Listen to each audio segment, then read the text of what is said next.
अल्लाह ही अल्लाह किया करो, दुख न किसी को दिया करो, जो दुनिया का मालिक है नाम उसी का लिया करो। अस्सलामु अलैकुम वरहमतुल्लाहि वबरकातुहू। नाज़रीन, इस्तक़बाल है, स्वागत है आपका viral news live studio Jalgaon Maharashtra India में।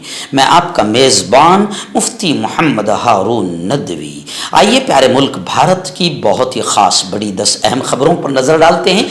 लेकिन सबसे पहले मैं अपील करूँगा कि जो साथी नए हैं और अभी तक इस बेबाक सच्चे चैनल से जुड़े नहीं हैं, अगर आप चाहते हो कि आपको मुल्क भारत की और पूरी दुनिया की सही और सच्ची खबरें देखने और सुनने को मिलें, तो फिर आप इस चैनल से जुड़ जाइए। सब्सक्राइब कर लीजिए हमारे इस चैनल को, बेल आइकॉन घंटी के बटन को भी दबा दीजिए ताकि हमारी हर वीडियो हर खबर आपको आपके मोबाइल पर मिल सके। और हाँ नाजरीन, हम हर रोज़ एक अपील करते हैं कि प्लीज़, ये एक प्राइवेट चैनल है और चैनल चलाने के लिए पूरी एक टीम काम करती है, बड़ा रुपया पैसा खर्च होता है। अगर आप चाहते हो कि ऐसे चैनल जो जुल्म और जालिमों के ख़िलाफ़ बेबाक अंदाज में बोल रहे हैं, अगर आप चाहते हो कि ऐसे चैनल मजबूत हों, तो प्लीज़ आप चैनल की फाइनेंशियल हेल्प, माली ताउन, माली मदद ज़रूर कीजिए। स्क्रीन पर आप नज़र डालें, हमारे चैनल का बैंक अकाउंट नंबर भी दिया गया है। और अगर आप ऑनलाइन पैसा भेजकर मदद करना चाहते हैं तो गूगल पे, फ़ोनपे और पेटीएम तीनों का एक ही नंबर है 9637541786। अल्लाह ने जो भी आपको ताकत दी है उस एतबार से हर दिन या हफ्ते या महीने में एक बार ही सही 200, 500, 1000 जो भी आप चैनल की मदद कर सकते हैं, मदद कीजिए, चैनल को मजबूत कीजिए, हमारा साथ दीजिए।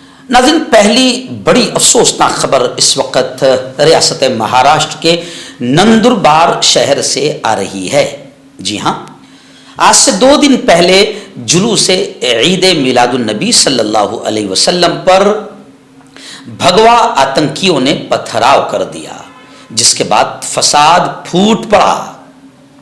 खबरें हैं कि 3 दर्जन से ज्यादा नौजवान गिरफ्तार हो गए हैं, लेकिन ये कल तक की खबर है जो पेपर में लिखी है।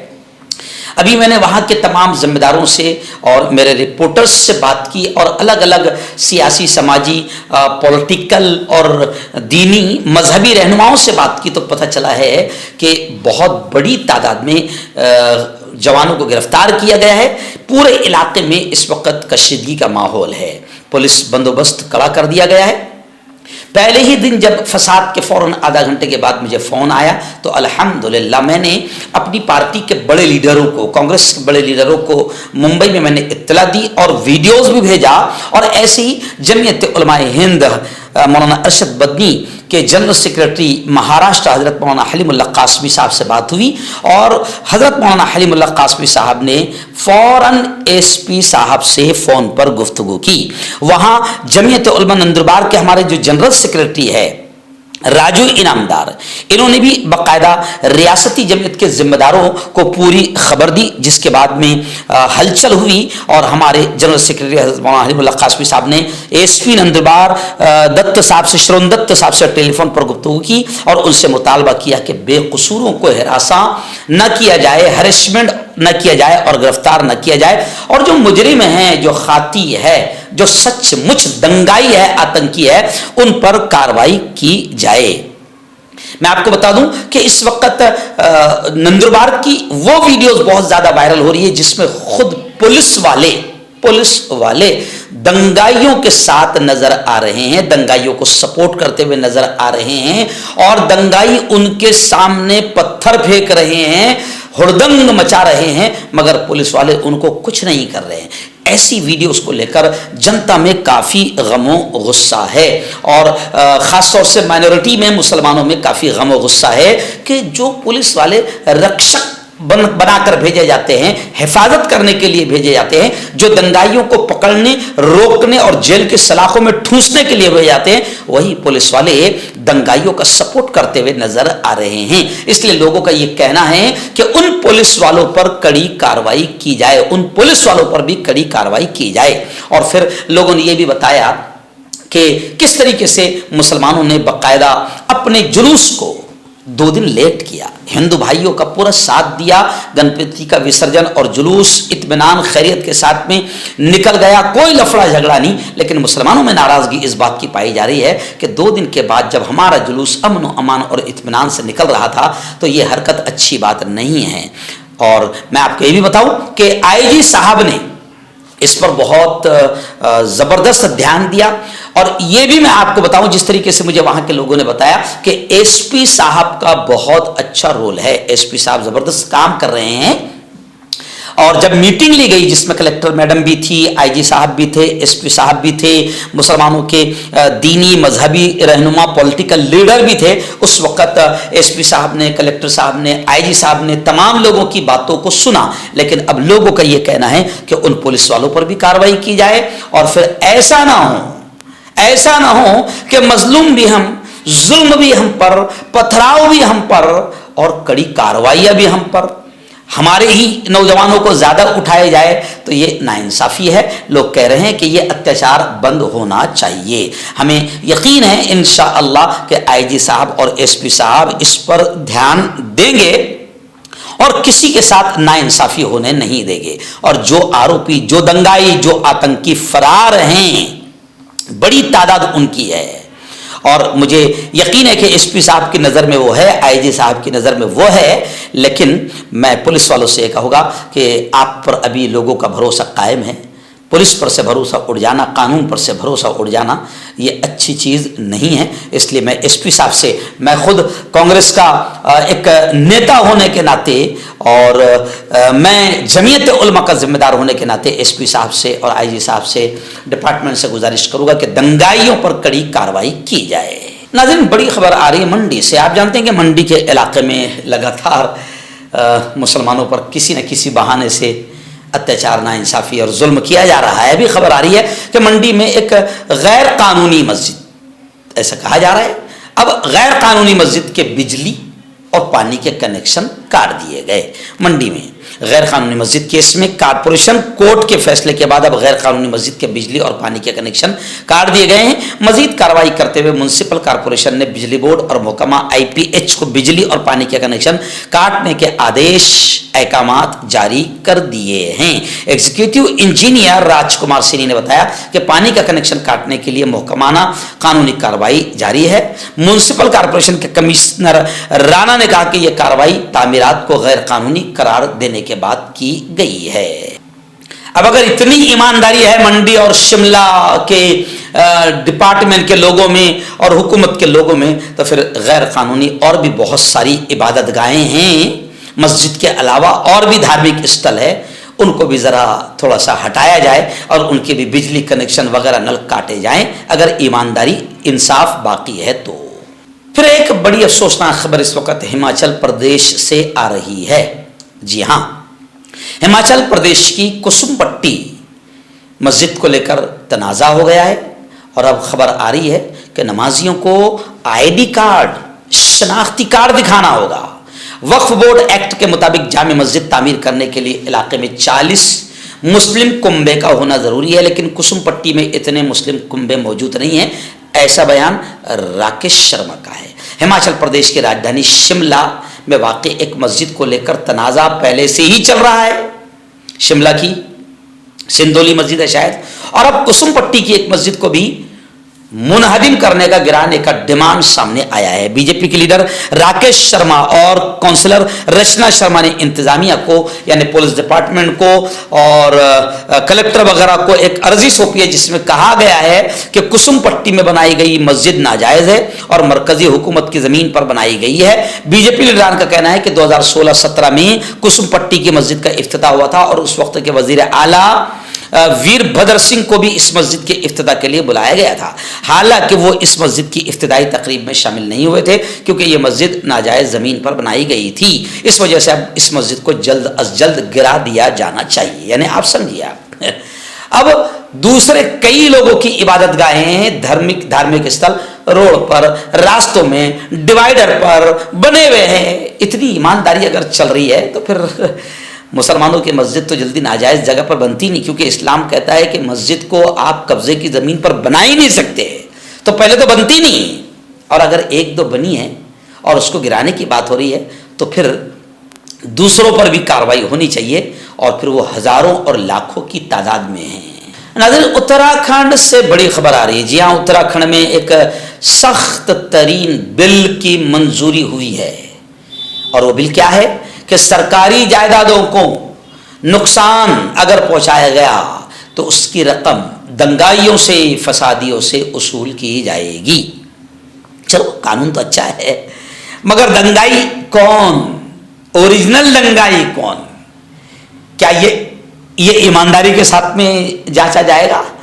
गुरमीत सिंह ने एक बिल को मंजूरी दी है, जो governor Uttarakhand lieutenant general retired Gurmeet Singh ने एक बिल को मंजूरी दी है कि जो फसादात और एहतजाज होता है, आंदोलन, उसके दौरान सरकारी जायदाद को नुकसान पहुंचाया जाता है, तो अब बलवाइयों पर 8 लाख रुपए तक का जुर्माना आयद किया जा सकेगा। Uttarakhand public and private property damage recovery bill को गुज़िश्ता माह रियासती असम्बली में मंजूरी दी गई थी और गवर्नर की मंजूरी के लिए भेजा गया था। यह बिल जुमेरात को वापस आया है। सीएम धामी ने गवर्नर की जानिब से मंजूरी दिए जाने का खैर मकदम करते हुए इस कानून की सख्त दफात हड़तालों, एहतजाजी मुजाहरों या फसादात के दौरान सरकारी जायदाद को नुकसान पहुंचाने में रुकावट बनेगी। जायदाद को नुकसान पहुंचाने से रोकना इस बिल का मकसद है। नाज़रीन, बड़ी खबर आ रही है। जी हाँ, कर्नाटक हाई कोर्ट के जज पर खुद सुप्रीम कोर्ट ने आज खुद नोटिस लिया। बड़ी बात है। क्यों? इसलिए कि उसने मुसलमान अक्सरियती इलाके को, मुस्लिम बहुल्य एरिया को पाकिस्तान करार दिया था। अब अंदाज़ा लगाया, जब जज की कुर्सी पर बैठे लोगों के जहनों में इतनी गंदगी है मुसलमानों के ताल्लुक से, तो क्या होगा इस मुल्क का। कर्नाटक हाई कोर्ट के जज, जी हाँ, जस्टिस वी श्रीशनानंद के इस बयान पर सुप्रीम कोर्ट ने खुद नोटिस लिया, जिसमें उन्होंने बेंगलुरु के एक इलाके को पाकिस्तान करार दिया था। चीफ जस्टिस डीवाई चंद्रचूड़ की सदारत में 5 जजों की बेंच ने कहा कि अदलिया के वक़ार को बरकरार रखने की ज़रूरत है। यह मामला उस वक्त सामने आया जब सोशल मीडिया पर एक वीडियो वायरल हुई, जिसमें यह जज मुसलमानों के एक इलाके को पाकिस्तान करार देते हुए देखा गया। इस बयान की तहकीकात के लिए सुप्रीम कोर्ट ने कर्नाटक हाई कोर्ट को हिदायत की कि वो चीफ जस्टिस से हिदायत हासिल करने के बाद रिपोर्ट पेश करे। चीफ जस्टिस चंद्रचूड़ ने कहा कि यह मामला इंतहाई संजीदा है और इस पर फौरी तौर पर कार्रवाई होनी चाहिए। नाज़रीन, वक्फ बोर्ड तरमीमी बिल, जो वक्फ में जो अमेंडमेंट लाया जा रहा था, इस बिल के विरोध में बाकायदा मुसलमानों ने, अवाम ने, जनता ने भरपूर शिरकत की और खबरें आ रही है कि जेपीसी को, यानी जो एक कमेटी बनाई गई, उसको 1,20,00,000 से ज़्यादा ईमेल मौसूल हुए हैं इस बिल के खिलाफ। यानी एक ये अच्छी चीज़ है। जी हाँ, ये एक अच्छी चीज़ है। और इस बिल के खिलाफ बाकायदा लगातार all India Muslim personal board और मुसलमानों की मुख्तलिफ तहरीक तंजीमें, संगठनाएँ ज़ोरदार अंदाज में काम कर रही है। एक खबर ये भी आ रही है कि all India Muslim personal board ने जॉइंट पार्लिमानी कमेटी से भी मुलाकात की। वक्फ तरमीमी बिल पर बोर्ड ने तफसील से अपना मौक़िफ़ पेश किया। और खबर यह भी आ रही है कि मुंबई में तो बाकायदा all India Muslim personal board के एक वफ्द ने महाराष्ट्र कांग्रेस के सदर अध्यक्ष महाराष्ट्र नानाजी पटोले से मुलाकात की और उन्हें इस बिल के ताल्लुक से मुकम्मल तफसीलात दी। मुजव्वज़ा वक्फ तरमीमी बिल की वापसी के लिए हुकूमत पर दबाव बनाने का नाना पटोले जी से डिमांड किया गया। नाज़रीन, बड़ी अफसोसनाक खबर इस वक्त आ रही है मांगरोल से, राजस्थान से। जी हाँ, मांगरोल में 12 राजस्थान में जमीयत अहले हदीस से मुंसलिक मक्का मस्जिद में 7 सालों से इमामत और खिताबत का काम अंजाम दे रहे हाफिज सईदुर रहमान अजीज़ मक्का मस्जिद के इमाम, इनके साथ मॉब लिंचिंग की कोशिश की गई। आप जानते हैं कि मॉब लिंचिंग इस मुल्क में मुसलमानों को दाढ़ी टोपी देखकर बाकायदा आतंकवादी हमले हो रहे हैं। मॉब लिंचिंग हो रही है। 6 लोगों ने इमाम साहब पर हमला किया, हाथ में चोट आई है, उनका पैर फ्रैक्चर हुआ है। FIR दर्ज कर ली गई है। बताया जा रहा है कि गुज़िश्ता रोज़ मदरसा इस्लामिया सोईवालान की ऑफिस से शराफत मास्टर सूफ़ी का फ़ोन आया और कहा गया कि आपके बच्चे के ताल्लुक से कुछ गुफ्तगू करनी है और फ़ौरन हाजिर होने के लिए कहा गया। चूँकि सईदुर रहमान अजीज़ का बड़ा बच्चा इसी मदरसे में ज़ेर तालीम है, जिसकी वजह से जाने में कोई हिचकिचाहट नहीं हुई। वहां पहुंचने के बाद शराफत मास्टर सूफी ने पहले ही से कुछ लोगों को बुलाकर मारपीट के इरादे से बैठा रखा था। हाफिज सईद के वहां पहुंचने के बाद मास्टर शराफत सूफी ने गुस्ताखे रसूल कहकर, यानी यहां मामला मॉब लिंचिंग का गैरों का नहीं है, मुसलमानों का ही है, मुसलमानों पर अल्लाह रहम करे, गुस्ताखे रसूल कहकर मारना शुरू कर दिया और बाहर से बुलाए हुए लोगों ने भी एक साथ मिलकर खूब मारा। जाहिर बात है कि इन मुसलमानों पर भी, जिन्होंने एक मुसलमान को, चाहे वो जमीयत अहले हदीस का हो, किसी का भी हो, मुसलमानों ने मुसलमानों को मारा, इन पर भी कड़ी कार्रवाई होनी चाहिए। मकतब और मदरसे वालों के लिए खुशखबरी। तरहाब अरब बिन रस, अरबी जुब्बा, शायान थोप और सदरी हाफिज आलिम फाजिल मुफ्ती बनकर फारिग होने वालों और मकतब के बच्चों के लिए एक नया तोहफा। सालाना प्रोग्राम में देने के लिए एक अनोखी चीज़ इंडिया में कहीं भी हासिल करने के लिए अभी कॉल करें। तरहाब अरब बिन रस, इब्राहिमपुरा, भोपाल। नाज़रीन, एक बड़ी खुशी की खबर आ रही है जी हाँ, आसाम से खबर आ रही है। वही आसाम जहां पर अकलियतों को, माइनॉरिटीज़ को, मुसलमानों को वहां का मुख्यमंत्री खुद बहुत सताता है, बड़ा जहरीला है मुसलमानों के ताल्लुक से। खबर आ रही है और ये बड़ी खबर है, अच्छी खबर है, और मुसलमानों की अच्छी खबरें हमारे यहाँ का रखेल मीडिया नहीं दिखाएगा। देखिए खबर क्या है कि मुस्लिम मिल्कियती यूनिवर्सिटी USTM के फैकल्टी मेंबर डॉक्टर फैजुद्दीन दुनिया के वर्ल्ड के 2% साइंसदानों में शामिल हो गए हैं। University of science and technology Meghalaya USTM के शोबे फिजिक्स के असिस्टेंट प्रोफेसर फैजुद्दीन अहमद को स्टैनफोर्ड यूनिवर्सिटी USA ने 2024 के लिए दुनिया के टॉप साइंसदानों में से एक माना है। यह मुसलसल 5वां साल है जब डॉक्टर अहमद ने यह बावकार एजाज हासिल किया है। साइंसी रिसर्च में उनकी मुसलसल शिरकत की निशानदही है। USTM एक मुस्लिम मिल्कियती यूनिवर्सिटी आसाम के वजीर आला बिस्वा के जरिए सियासी जांच की जद में, यानी देखिए यहाँ का साइंसदान, यहाँ का एक टीचर, एक प्रोफेसर, दुनिया के साइंसदानों में उसे शामिल किया जा रहा है। और मैंने कहा ना कि आसाम का मुख्यमंत्री जो मुसलमानों से नफरत करता है, वो अभी भी इस यूनिवर्सिटी को जांच की जद में रखे हुए, यानी परेशान कर रहा है, जबकि ये यूनिवर्सिटी ऐसे साइंसदान पैदा कर रही है जो दुनिया भर में मुल्क का नाम रोशन कर रहे हैं।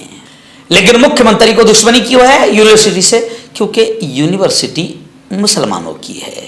नाज़रीन, इस वक्त बड़ी खबर आ रही है। जी हाँ, आंध्र प्रदेश के तिरुपति मंदिर, आप जानते हैं कि तिरुपति बालाजी का जो मंदिर है वहाँ सबसे ज़्यादा चढ़ावा आता है और सबसे मालदार उस मंदिर को माना जाता है। उसके बाद साईं बाबा महाराष्ट्र का नंबर आता है, शिरडी का। अब वहाँ से बड़ी अजीब खबर आ रही है कि तिरुपति मंदिर के लड्डुओं में चर्बी के इल्ज़ामात लगे हैं। मरकजी वजीर यानी कैबिनेट मिनिस्टर प्रहलाद जोशी ने तहकीकात, इंक्वायरी कराने का वादा किया है। जी हाँ, इस मामले में सियासी बयानबाजियां और इल्जामात का दौर भी शुरू हो चुका है। अब मरकजी वजीर बराए फूड प्रहलाद जोशी ने जुमा के रोज आंध्र प्रदेश के वजीर आला चंद्रबाबू नायडू के जरिए तिरुपति के लड्डुओं में मवेशी की चर्बी, जानवरों की चर्बी के इस्तेमाल के सिलसिले में लगाए गए इल्जामात की जांच का डिमांड किया है। वाह भाई वाह, हैकर्स कितने कमाल के हैं। खबर आ रही है कि सुप्रीम कोर्ट का, हमारी सुप्रीम कोर्ट का यूट्यूब चैनल हैक हो गया और फिर उसके बाद उस चैनल पर जो सुप्रीम कोर्ट का है उस पर क्रिप्टो करेंसी और XRP का ऐड नजर आने लगा है। सुप्रीम कोर्ट ऑफ इंडिया का सरकारी यूट्यूब चैनल हैक हो गया है, जिसके नतीजे में चैनल पर क्रिप्टो करेंसी XRP के ऐड की वीडियो नजर आने लगी है। यह वाकया ऐसे वक्त में पेश आया जब सुप्रीम कोर्ट के यूट्यूब चैनल का इस्तेमाल कानूनी मुकदमात की समाअत के लिए किया जाता है, जिसमें मुख्तलिफ अहम और अवामी दिलचस्पी के मामलात शामिल होते हैं। यह हैकिंग का वाकया इस बात की निशानदही करता है कि किस तरह गवर्नमेंट इंस्टीट्यूट, सरकारी इदारे भी साइबर सिक्योरिटी के खतरात से महफूज नहीं हैं। और खबर यह भी है कि हैकर्स इस वक्त मुल्क में जो मकबूल, मशहूर, फेमस यूट्यूब चैनल्स हैं उनको निशाना बना रहे हैं। इससे पहले एक मरतबा मेरा खुद का चैनल भी, क्योंकि 1.5 मिलियन पर हम पहुंच गए, मेरा खुद का चैनल भी एक मरतबा हैक हुआ था, लेकिन अल्लाह का शुक्र है कि वो वापस आ गया। दोस्तों, मैं हकीम जावेद। क्या आपको शुगर है या आपके बदन में दर्द रहता है, जैसे जोड़ों का दर्द, नसों का दर्द, गठिया वाई? इसके अलावा अगर आपको बवासीर है, खूनी वाली हो या मस्से वाली हो, और अगर आप अपनी शादीशुदा ज़िंदगी को लेकर खुश नहीं है, तो आप हमें कॉन्टैक्ट कर सकते हैं। यहाँ गारंटी के साथ जड़ी बूटी से इलाज किया जाता है। Thank you so much. मर्दाना ताकत हासिल करें 72 घंटों के अंदर, वो भी जड़ी बूटियों द्वारा। हकीम याकूब खान से कांटेक्ट करें, जो कि 75 सालों से हिकमत कर रहे हैं। इसके अलावा जोड़ों में दर्द, गुर्दों में पथरी, शुगर, खुजली, ल्यूकेरिया का गारंटी से इलाज किया जाता है। अभी कांटेक्ट। हर्बल सेहत लाए हैं 100% देसी जड़ी बूटियों से इलाज। मर्दाना ताकत, लिकोरिया, शुगर बिना अंग्रेजी दवाई, बिना परहेज के खत्म हो जाती है। इसके अलावा जोड़ों का दर्द, घुटनों का दर्द, गुर्दे की पथरी, खुजली, बवासीर, खूनी मस्से वाली, वजन कम करना, वजन बढ़ाना। अभी कांटेक्ट।